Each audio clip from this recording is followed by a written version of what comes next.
জনতার ভোটে এবার জিতবে ইনশাআল্লাহ।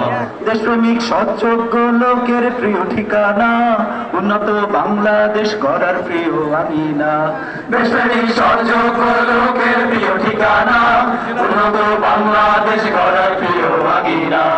অগ্রগতির মার্কা দাড়ি পাল্লা, জিতবে এবার দাড়ি পাল্লা।